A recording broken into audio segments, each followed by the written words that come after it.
Everyone knew Mark was a jerk. I would always see him harassing one of the shy kids in the halls at school. One day, I had had enough. So I marched up to him and yelled, "Hey, stop bullying people, you're hurting their feelings." Mark was stunned. No one had ever stood up to him before. The shy kid ran away and we were left staring at each other. I was scared of what he would do or say, but he didn't really do or say anything. He only looked down like he was really sad and walked away. I was so shocked, and I had to admit, I felt kind of bad. I never yelled at anyone before, and I only did it because I thought he would get mad. But seeing him sad made me feel terrible. The next day, the entire hallway stunk. Everyone was trying to find out where the smell was coming from. As soon as I got close to my locker, I knew something was wrong. I opened it to find that it was yesterday's fish sandwich. It had been put in there and left all night. I almost puked. That's when I saw Mark smiling from down the hall. He was wearing those big, stupid headphones he always wore, and he even waved to me. All the guilt I had disappeared. I was gonna get him back. Just needed to figure out how. All day, I snuck behind him, following, watching, like a stealthy ninja. Every move he made, I was right there, but he never saw me. I noticed him writing in his notebook all day, in every class, but he was never prepared with the assignments. So I knew whatever he was writing, it wasn't homework. The notebook became my obsession. I needed to know what was in it so I could use it against him, but he never left the thing alone. It was always right beside him. Finally, in English class, he went to the bathroom. But he was smart, or should I say paranoid enough, to put the notebook in his bag. I pretended to drop my pencil and crawled to his bag. I couldn't take the whole notebook without being discovered, so I just opened the zipper, and I hoped that would be enough for the notebook to fall out when he took his bag. And then, when the bell rang and class was done, he put his earphones on again, picked up the bag, and the notebook fell out. He didn't hear it, of course, so I ran and grabbed it. I ran home and read it. It wasn't jokes or anything mean. It was poems, and they were all really sad and beautifully written. I almost cried reading them. Suddenly, I understood why he was so mean to people. It sounded like his dad was really mean to him at home and made him feel like he was nothing at all. There was a time when we were little in kindergarten when Mark would tear up the notes that came with school lunches from other kids' moms. I thought he was such a jerk for doing that. But one day, one kid's lunch had 2 notes, and one was for Mark. I guess that mom heard what he was doing and thought maybe it was because he didn't get notes. Mark never ripped up the notes again. I had totally forgotten that, but now reading his journal, I remembered he was in foster care, which meant the people he lived with weren't even his real parents and maybe they didn't want him at all. I guess if you feel like an insect, being a bully is probably the only thing you can do to feel like you have any say in your life. I wrote him a letter and said it wasn't his fault that he felt like that. I finished the letter and put it in his notebook. When I saw him at school the next day, I felt totally different about him. I saw the sadness in him and how no one paid any attention at all to him. And I admit, I swooned a little when I realized he was actually pretty cute. I got the notebook out and walked up to him with it. Is that mine? It, fell out of your bag yesterday. And you didn't give it back? I got busy, sorry. I gave it to him. He opened it and saw my letter. He read it there as I stood watching, my cheeks getting redder and redder by the second. You read my journal? He kept his eyes on the page, like he couldn't face me. I understand why you're mean to people, but before I could finish, he ripped my letter from the notebook and dropped it on the floor. Don't ever read my stuff without permission again. All the good feelings I had for him disappeared. Didn't he know how hard I worked on that letter? How much I cared? Not to mention, I bore my soul to him. I got red again, but this time, it wasn't embarrassment. It was rage. That night, I told my mom everything. She told me, "Honey, you tried to do something nice, and that's great, but you read his private journal without asking. You invaded his privacy." I'm the only person who saw him. Everyone else ignores him. I understand, but that doesn't make him any less worthy of having privacy, does it? I went to my room without talking to her for the rest of the night.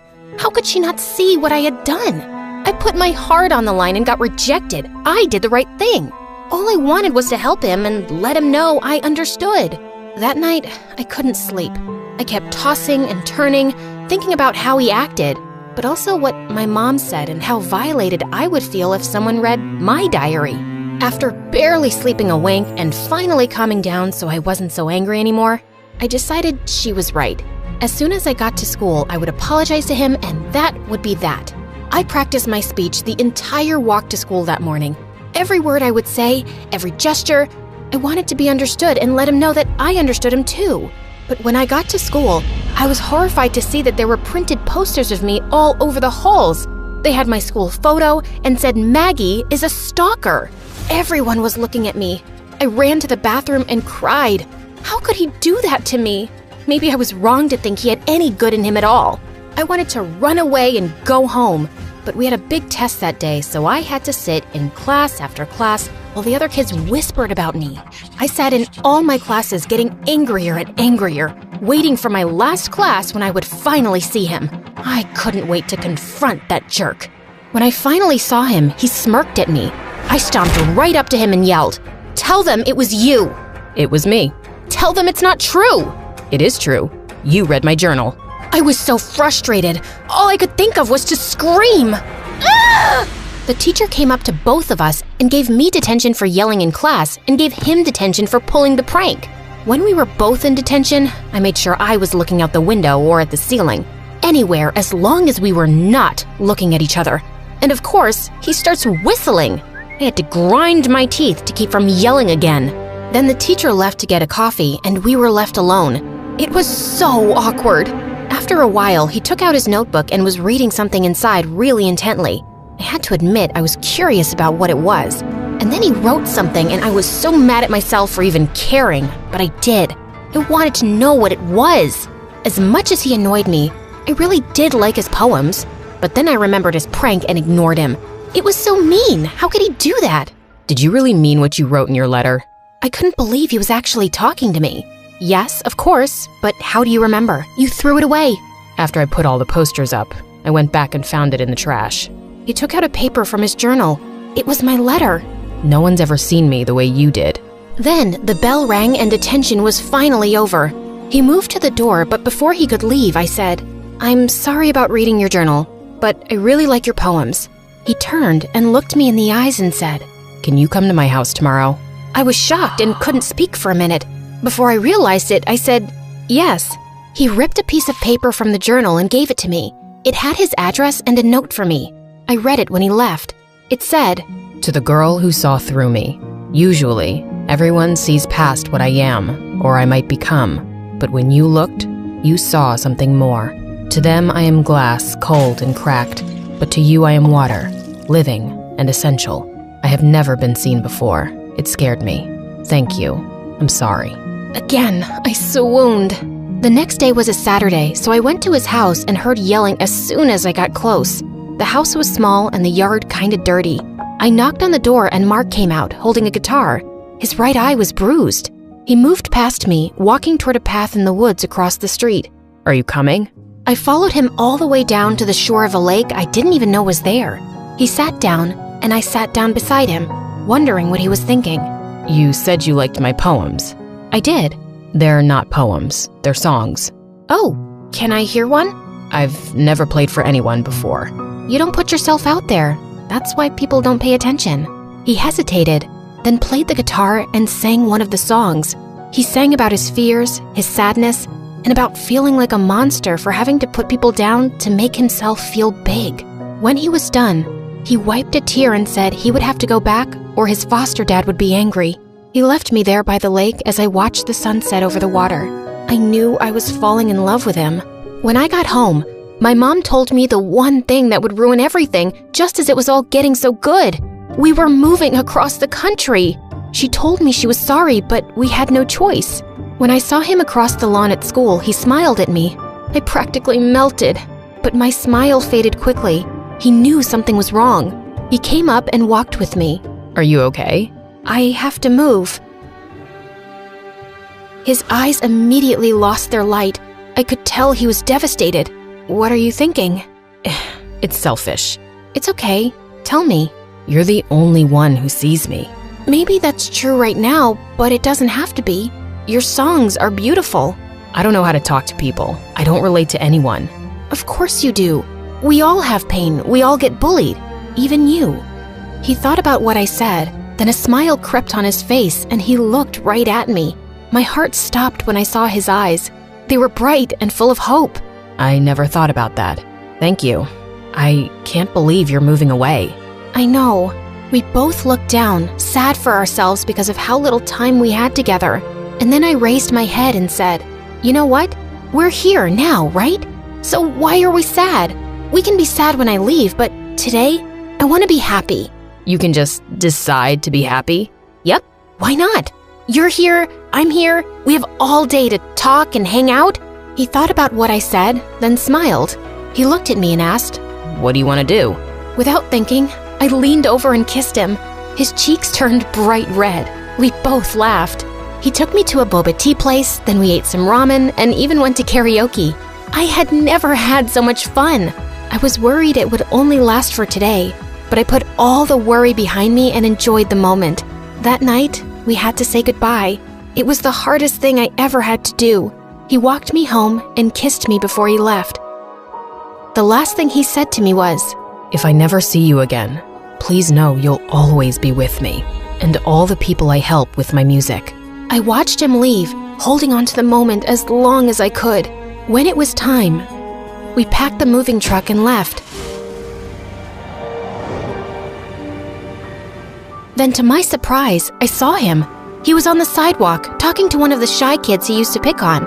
But this time, they were both smiling. He was apologizing and making friends. I knew then that everything would be okay. And as for me, I was going somewhere new.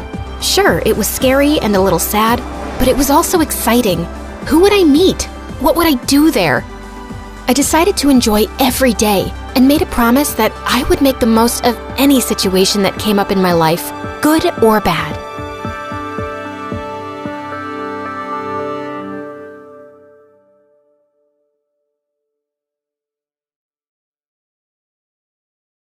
Hi, I'm Kate from New York, and this is my story. Please like and subscribe. I was born to the CEOs of a multi-million-dollar aerospace company. I grew up with everything a kid could want, and then some.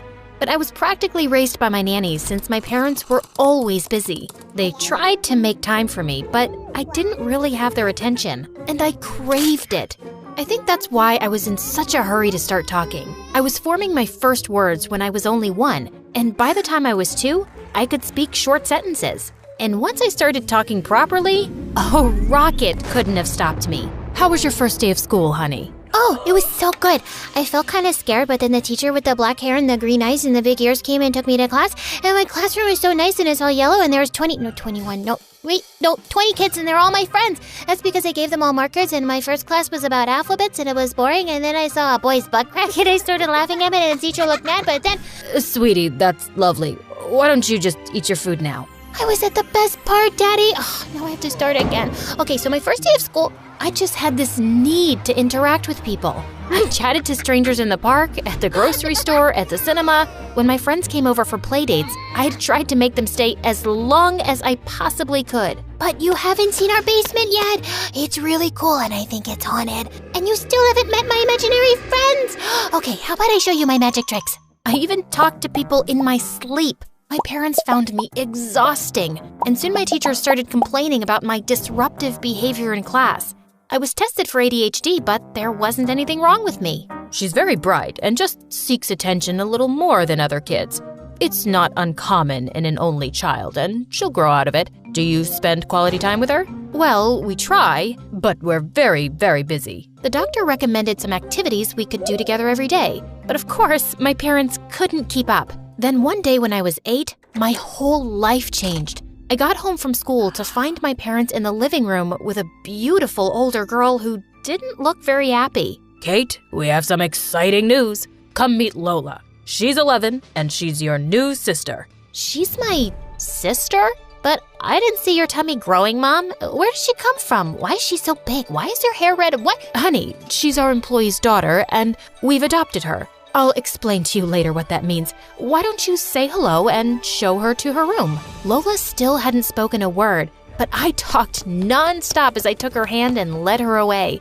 And then she shut the door in my face. She didn't even come down for dinner later. My parents said she just needed time to adjust and I should give her space. I tried really hard, but I just couldn't fall asleep and crept into her room. I quietly opened the door and found her sitting next to a carton crying. Lola, what's wrong? Nothing. I was just looking at some old things and it made me sad. Ooh, space boots. My dad got them for me when I was your age. I always wanted to be an astronaut. Well, you should. It'll be so cool. Yeah, but my dad won't be there to see me become one. As the tears rolled down her cheeks, I suddenly hugged her tight and she didn't push me away. I'll be there to see you take off on a rocket. I'll always be there for you, Lola. Lola smiled, then suddenly hopped onto the armchair and held out a hand to me. Want to take a closer look at the Milky Way? Welcome aboard the North Star Express. We imagined flying through the universe, dodging meteors and alien spaceships, and it was the best night of my life. And I quickly grew to love Lola. She had long red hair that she let me braid as much as I wanted. She'd play with me whenever I asked, even if she was in the middle of something. And soon, I became as obsessed with everything space-related as she was. We both dressed up in matching Princess Leia outfits that Halloween, and everyone in the neighborhood agreed we looked incredible. Let's be Buzz Lightyear next time. Sure thing. Lola was an excellent student too, and she helped me with my studies. But my teachers still complained about my behavior, and Lola had a solution for that too. I used to get really scared of making speeches in class, so my dad showed me a trick. I'd hold on to a penny so I could channel all my fear into it. It totally works.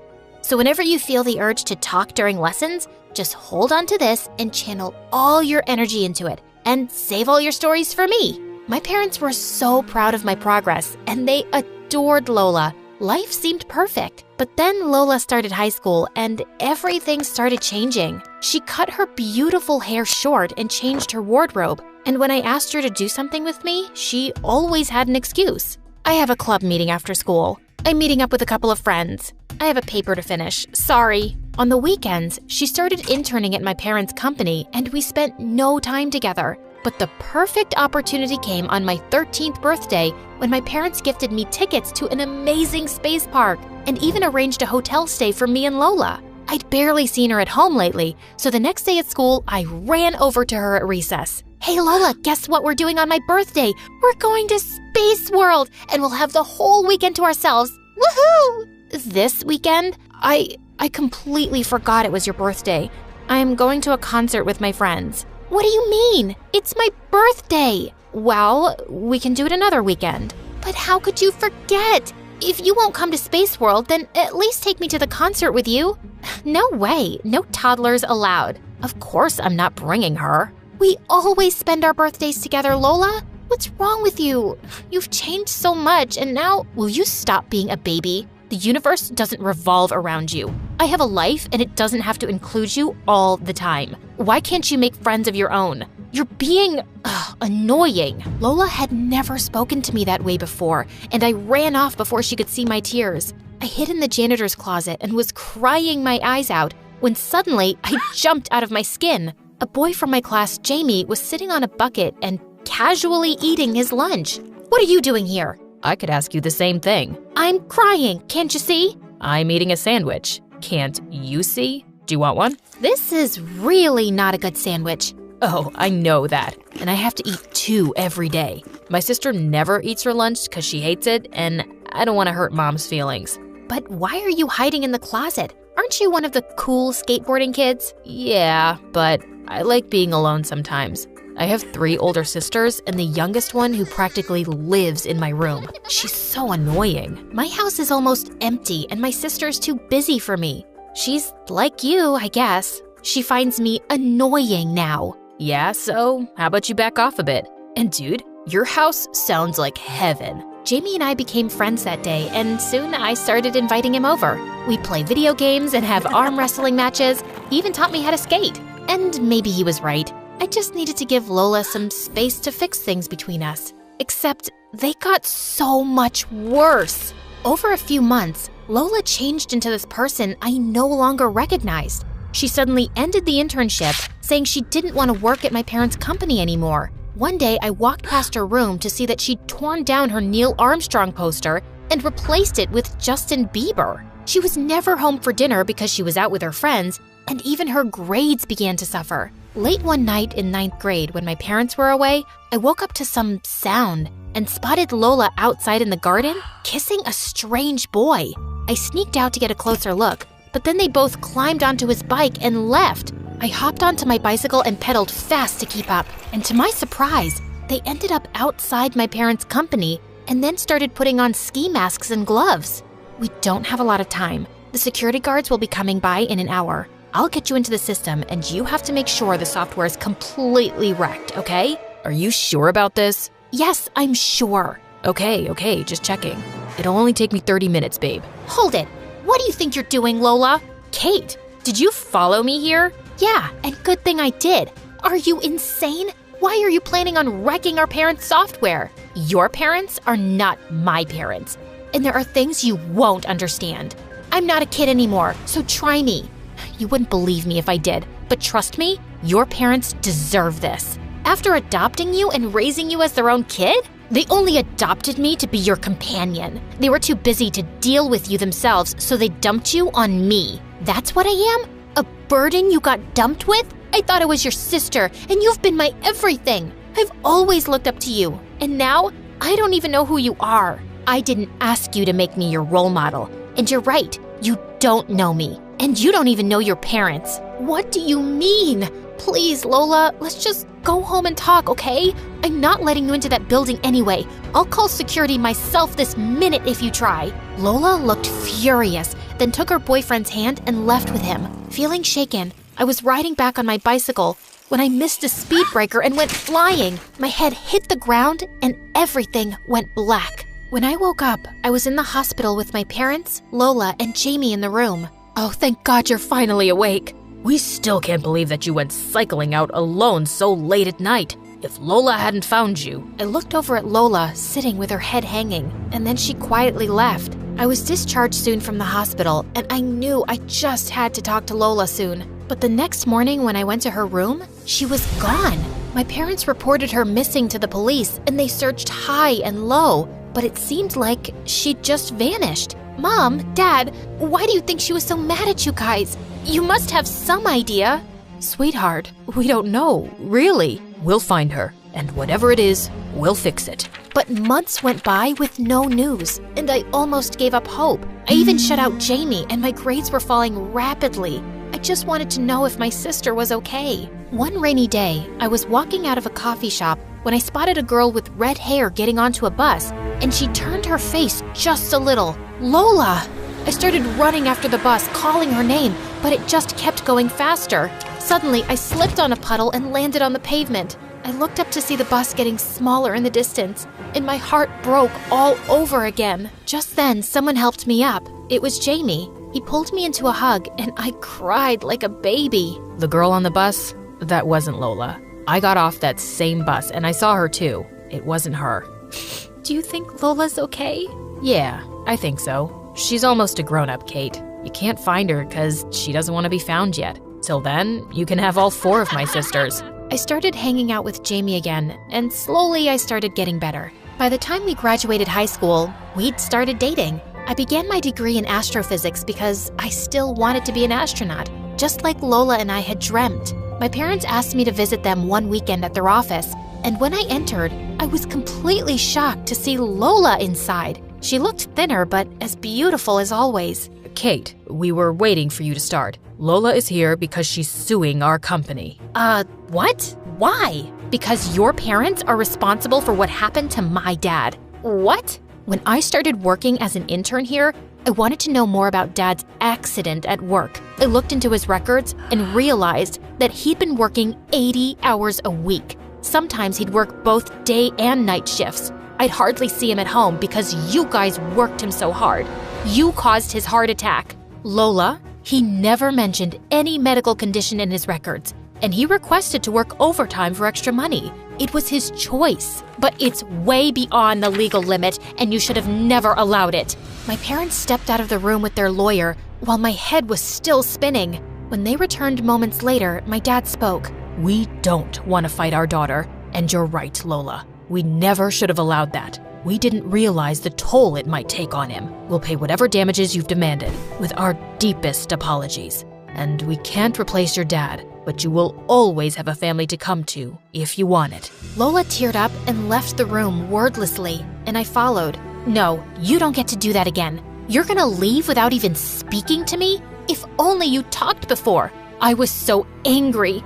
I felt rage every time I thought about my dad and the life I never got to have with him. I don't want your parents' money. I just wanted to make them suffer, but I can see I've already done that. Maybe it was nobody's fault. Just come home, please. I can't, but I'll make plans to see you in a few days. I promise. And she kept her word when she met me at a cafe a week later with a beautiful red-haired baby. "Is this your daughter?" Lola then told me that she'd moved to another town with her boyfriend, who she was still happily with, and she'd put herself through community college to study engineering and had also been working on the side. I was so driven to save up for a lawyer to fight your parents, and I've caused everyone so much pain. Most of all, you. I am so sorry. You were in pain yourself, Lola. Just come back and be an astronaut with me. I don't think that's my dream anymore, Kate. It hasn't been for a while, but I'm so proud that you're pursuing yours. And I'll be there to see you take off on a rocket, and I'll always be a part of your life. 4 years later, I'm on my first mission to space, and my big sister's face is the proudest.